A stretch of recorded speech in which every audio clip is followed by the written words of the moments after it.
Olá, seja muito bem-vindo. Como sempre, é muito bom estar em sua companhia. E a partir de agora você acompanha comigo as notícias do Brasil e do mundo. E olha só, eu começo falando de saúde com alerta. A falta de insulina no Sistema Único de Saúde tem afetado pacientes com diabetes em vários estados do país. E com dificuldades para comprar o medicamento, o governo importou remédio sem registro na Agência Nacional de Vigilância Sanitária. A população diabética que depende de tratamento pelo SUS costuma ter todos os seus medicamentos, desde remédios a agulhas, disponibilizados gratuitamente pelo sistema. Contudo, nas últimas 3 semanas, os pacientes não têm encontrado a insulina de ação rápida no local e têm recorrido a grupos de pessoas com a mesma doença nas redes sociais para conseguir manter o tratamento.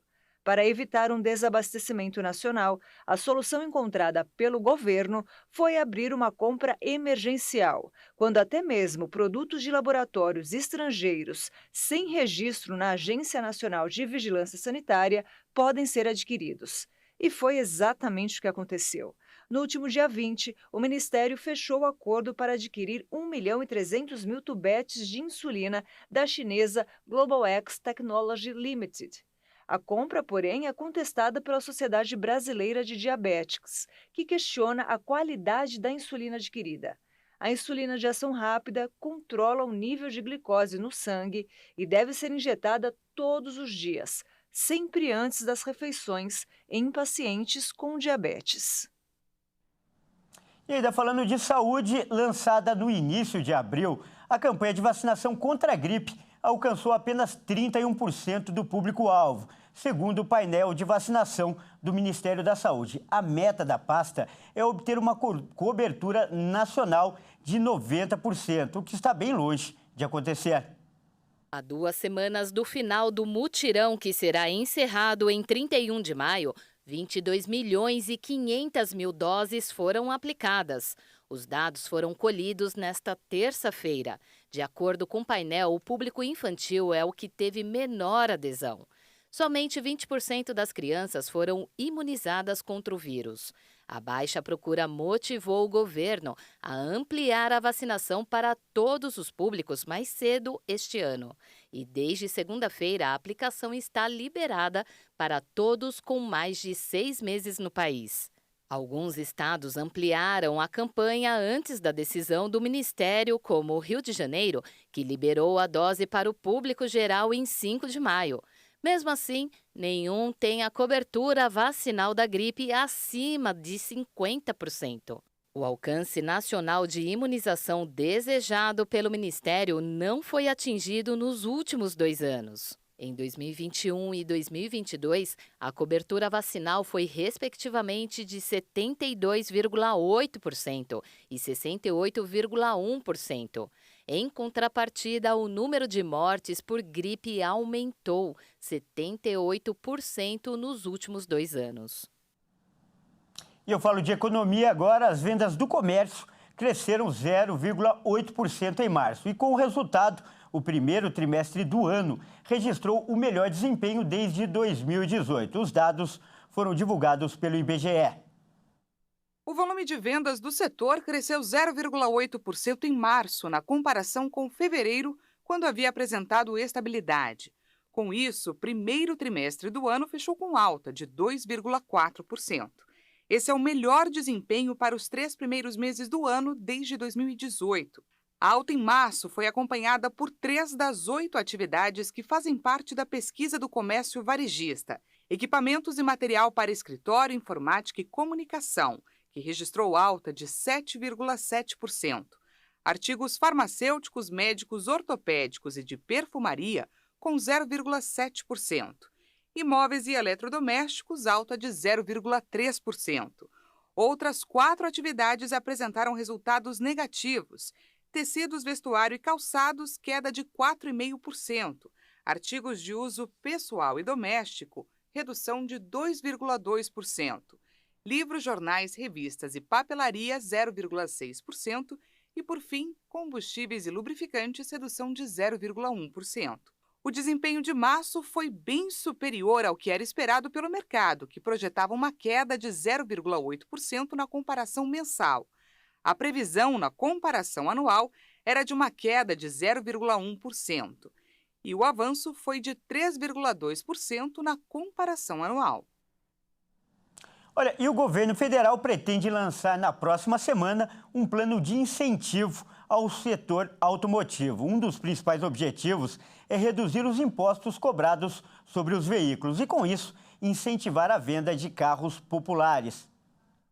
O vice-presidente da República e ministro da Indústria e Comércio, Geraldo Alckmin, afirmou que o executivo prepara boas notícias para a indústria. Entretanto, não deu mais detalhes sobre as medidas. Alckmin enumerou pontos para melhorar a competitividade do país e afirmou que o governo prepara um programa de parcerias público-privada e concessões para reduzir o custo de logística da indústria.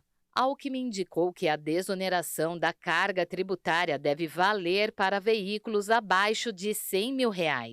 Ele deu pontos que possam estar envolvidos. Não há nada conclusivo, mas existe uma expectativa muito grande para veículos com custo menor de R$100 mil e terem redução na carga tributária como um todo. Neste elenco de questões, chama atenção o sistema tributário, que é muito complexo, e se comparar com os dados do OCDE, nós vamos ver que nós temos um custo, além da carga tributária ser elevada, o custo para pagar imposto e a insegurança jurídica é enorme.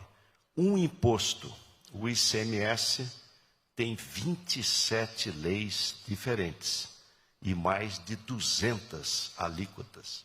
Eu estou visitando uma fábrica o mês que vem em Jaguariúna, que tem 150 trabalhadores, colaboradores para produzir.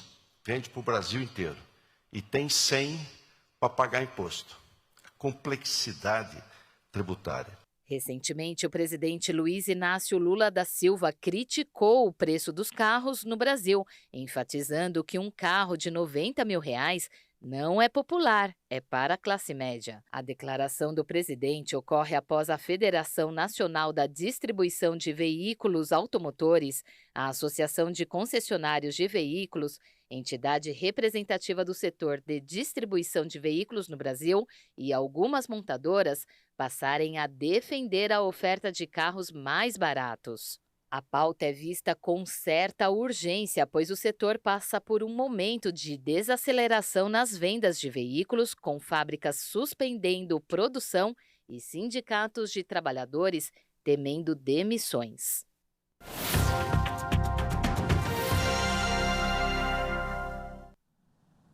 Olha só, e agora a gente vai falar de mercado de trabalho. E eu vou fazer uma pergunta.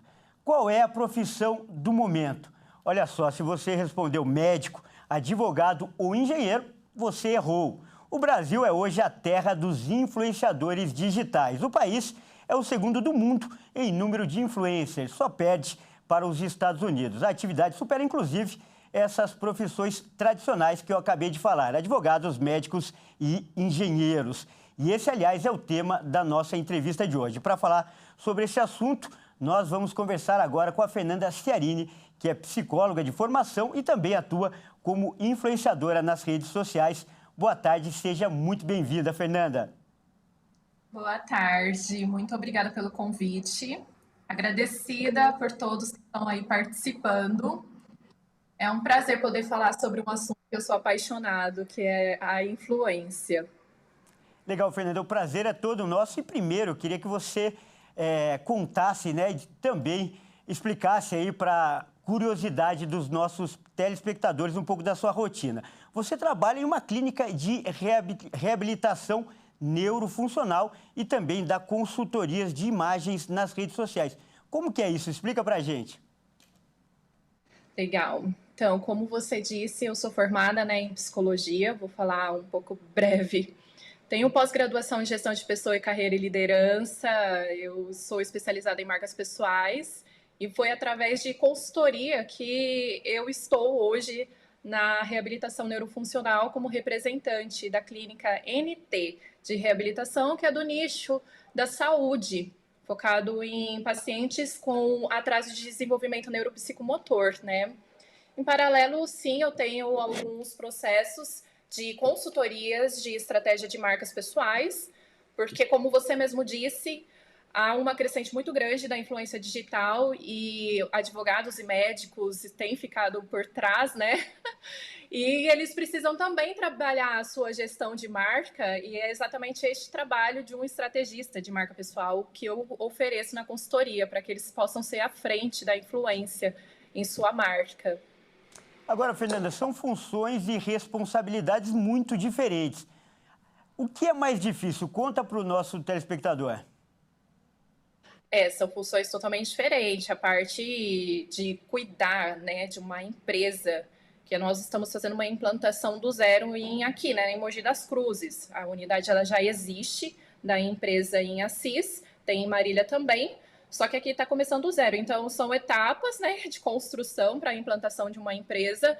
Acaba, na visão geral, um cuidado de administração na sua totalidade. Então, tem tanto de prestador de serviço, as burocracias da parte de políticas que envolve, tem a parte de seleção de equipe, depois tem o treinamento da equipe, captação de famílias. Então, assim, envolve uma totalidade, né? Agora, a outra parte, que são parte de estratégia, você está olhando só aquela pessoa, porém, essa única pessoa também, né, tem as suas áreas e funções que está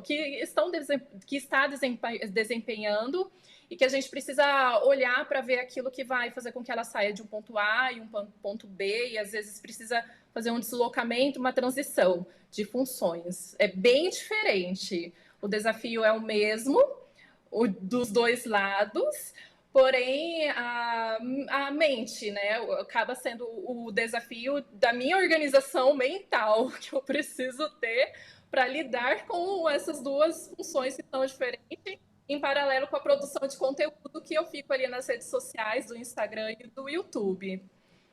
E para você, alguma das duas é mais difícil? Você considera mais complicado ou estão no mesmo nível? Olha, tem as questões assim que eu falo que é a parte burocrática, né, de uma empresa. Ela é bem assim desafiador para mim, no caso, no sentido de que precisa voltar uma atenção muito grande, porque são uma percepção minuciosa, ainda mais quando envolve burocracias, então a gente não pode desfocar, fica numa visão mais analítica. Acaba sendo mais desafiador, sim, as questões da empresa, porque acaba interferindo muito, né? São mais pessoas envolvidas ali. E qual o motivo de tanta gente querer ser influencer hoje em dia? Aliás, existe uma fórmula para ter sucesso nas redes sociais? Não acredito dessa forma. Uma fórmula que venha colocar a pessoa e padronizar, não é assim que eu acredito, né? Existem ferramentas, por exemplo, das redes sociais é uma ferramenta, e dentro dessa rede social existem outras ferramentas que trabalham ao seu favor, como gestão de tráfego, imagens, que na carreira de um marketing envolve outras pessoas, né? Porém, na parte de fórmula, não acredito, porque existe uma questão muito da individualidade da pessoa, da personalidade, da identificação que precisa ter com o público. E isso daí é muito singular. Às vezes estoura uma pessoa da noite para o dia e que ela nem esperava, não era algo que ela procurava e buscava e simplesmente viralizou. Já outros casos estão aí há 7 anos, 10 anos, procurando fazer, né, estratégias e acaba não ainda atingindo, mesmo assim, os resultados. Então, vai ser algo muito particular. E para viralizar, como você disse, é mais importante imagem ou conteúdo?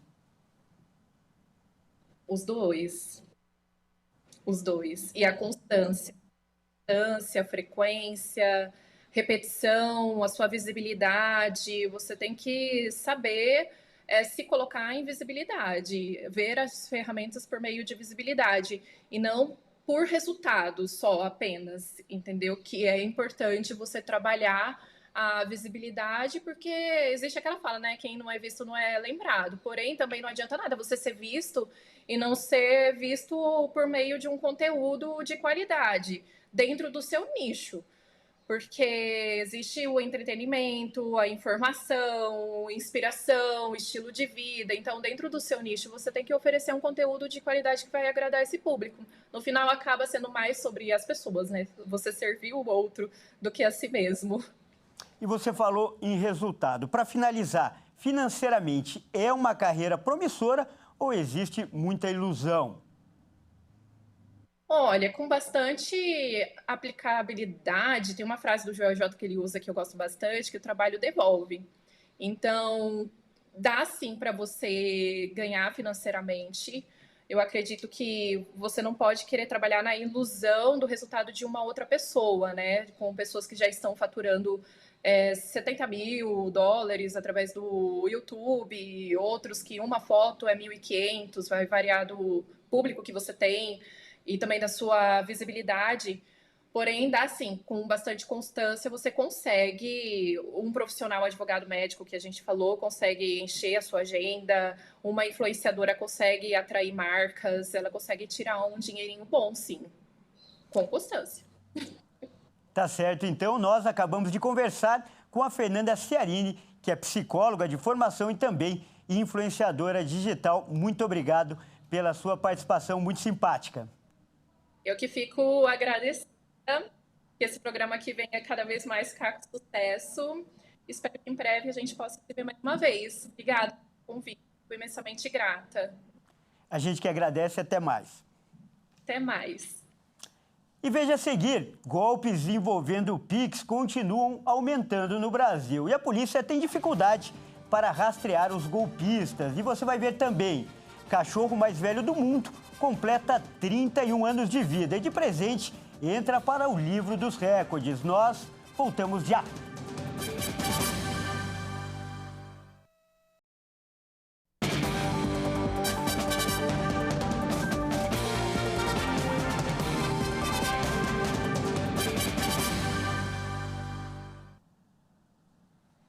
Mais uma vez, seja muito bem-vindo. Nós estamos de volta com o segundo bloco e mais notícias do Brasil e do mundo para você.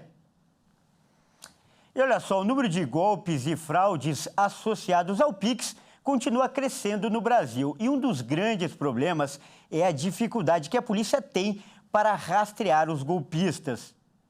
Um levantamento recente indicou que o Brasil é o segundo país que mais realiza transações em tempo real do mundo. Só em 2022 foram registradas 29 bilhões e 200 milhões de transações no país, o equivalente a 15% do total registrado no mundo.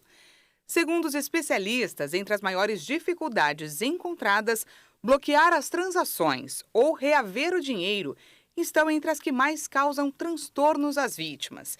E essa dificuldade acontece porque, uma vez que os recursos caem na conta do criminoso, eles são rapidamente repassados e divididos em diversas outras contas, o que acaba impossibilitando que os bancos rastreiem o caminho do dinheiro. Olha só, e neste mês acontece a campanha Maio Amarelo, criada pelo Observatório Nacional de Segurança Viária e que chega à sua 10ª edição. O objetivo é conscientizar pedestres e motoristas. E o tema deste ano é mais conscientização e menos violência no trânsito. Eu peguei carona com um desconhecido voltando de uma festa e naquele momento ele bateu o carro contra um poste e ali seria, né, minha vida se dividiria em duas vidas praticamente. Eu costumo falar que ali eu sobrevivia e depois eu comecei a viver e tudo depois daquilo ali a minha história mudou. Para quem passou pela mesma situação que o empresário mineiro Vitor Dourado, a campanha Maio Amarelo é um alento. Tudo o que ele quer é que o trânsito brasileiro deixe de ser tão violento. Todo mundo alcoolizado, um carro com 7 pessoas, né, todos jovens, existia uma imprudência ali, né, então foi através disso que decorreu a minha amputação. O Maio Amarelo é um movimento internacional de conscientização para a redução de acidentes nas vias, com a adoção de comportamentos mais seguros ao dirigir e dessa forma contribuir para um número inferior de mortes e vítimas graves. O nome tem relação com as placas de sinalização de trânsito, que na cor amarela indicam atenção e precaução. Não só motoristas, mas também ciclistas, pedestres e passageiros são alvos da iniciativa. Aqui no Brasil, o tema deste ano é No Trânsito, Escolha a Vida.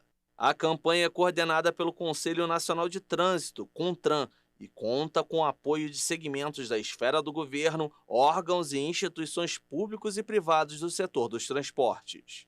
Informações oficiais dos órgãos de trânsito apontam que 77% dos acidentes, somente nos 3 primeiros meses deste ano, poderiam ter sido evitados se os motoristas fossem mais prudentes. Outro dado alarmante é do Ministério da Saúde, que registra anualmente cerca de 40 mil mortes nas ruas e estradas brasileiras. Esses eventos também costumam causar lesões graves ou permanentes que ocasionam comprometimentos na vida dos acidentados, bem como para os familiares e para a sociedade como um todo. Porque, de fato, é um trauma em todos os sentidos, não só físico, mas também um trauma emocional, também um trauma social, né? Muitas vezes, quando você amputa e ganha essa nova configuração, você não quer mais sair de casa e coisas do tipo. Então, a família sofre, o paciente sofre, né? E eu, não diferente, sofri também. Mas apesar de ter sido vítima de um acidente traumático, que além das sequelas físicas poderia deixar marcas psicológicas, Vitor reagiu e passou a ser inspiração para muitos. Ele superou limites e mostrou que é possível sim levar uma vida normal. Eu preciso aprender a lidar com isso, eu preciso criar mecanismos para que eu saia disso aqui com algum aprendizado. Então, eu acho que não existiu esse clique, né? Esse clique ele existe até hoje. Então, desde quando eu amputei, né, eu pensava e meditava muito sobre isso, que, poxa, isso não pode ser em vão na minha vida. Às vezes as pessoas vinham pedir uma dica, pessoas acabavam de sofrer um acidente e vinham conversar. Então, mais uma vez eu entendi que, poxa, isso não pode ser em vão, né? Eu tenho que usar dessa história para encurtar o caminho dessas pessoas. Elas não precisam passar por tudo que eu passei. Então, eu acredito que ali 18 anos, mais ou menos, foi onde eu comecei a entender que aquilo ali poderia se tornar um propósito para a minha vida. E a ONU fez um apelo para que governos e empresas de todo o mundo ajudem na inclusão digital. A campanha visa arrecadar 100 bilhões de dólares, o equivalente a 491 bilhões de reais até 2026, para reduzir a desigualdade digital global. De acordo com a União Internacional de Telecomunicações, 2 bilhões e 700 milhões de pessoas no mundo não tinham acesso à internet em 2022, de uma população mundial de 8 bilhões. A agência da ONU destacou que a desigualdade digital que separa o mundo dos países menos avançados está aumentando e insistiu em que mais recursos sejam alocados para conectividade e digitalização nas nações menos desenvolvidas. Os 46 países menos desenvolvidos abrigam quase 1/3 da população mundial sem conexão. O acesso à internet é considerado muito caro na grande maioria dessas nações. Para remediar a situação, a UIT lançou em setembro de 2021 uma coalizão digital chamada Partner to Connect. E um levantamento que avalia a capacidade de leitura de alunos do 4º ano do ensino fundamental foi realizado em 57 países do mundo.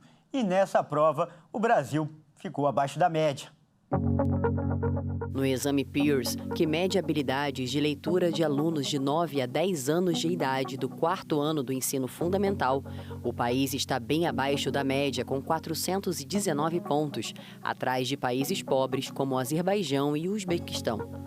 Os dados individuais são preocupantes porque 38% dos estudantes brasileiros não dominavam as habilidades mais básicas de leitura e só 13% foram considerados proficientes. Já os melhores desempenhos foram registrados em Singapura, Hong Kong, Rússia, Inglaterra e Finlândia. O teste avalia a capacidade das crianças compreenderem textos, estabelecerem conexões entre as informações lidas e desenvolverem um senso crítico a respeito de um conteúdo. A prova é aplicada nas redes pública e privada, com questões dissertativas e mais complexas do que as usadas nos exames nacionais de leitura, como o Sistema Nacional de Avaliação da Educação Básica. E o cachorro mais velho do mundo comemorou seu 31º aniversário, de acordo com o livro dos recordes. O nome dele é Bobi. E para comemorar, os donos fizeram uma festa com 100 convidados em Portugal. Bobi, da raça Rafeiro do Alentejo, celebrou com uma festa na sua casa na Vila Portuguesa para cerca de 100 convidados. A festa tradicionalmente portuguesa tinha no cardápio carnes e peixes para todos os presentes e um extra para o aniversariante, que só come comida para humanos. Um grupo de dança também se apresentou. A idade de Bobi também foi verificada por uma base de dados de animais de estimação licenciada pelo governo português. Bobi teve a quem puxar, já que sua mãe, Gira, chegou na mesma idade.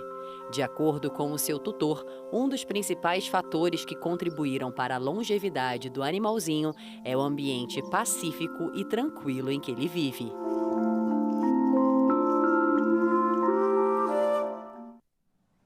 Bom, essa edição fica por aqui. Obrigado pela sua companhia e continue ligado em nossa programação. Até mais!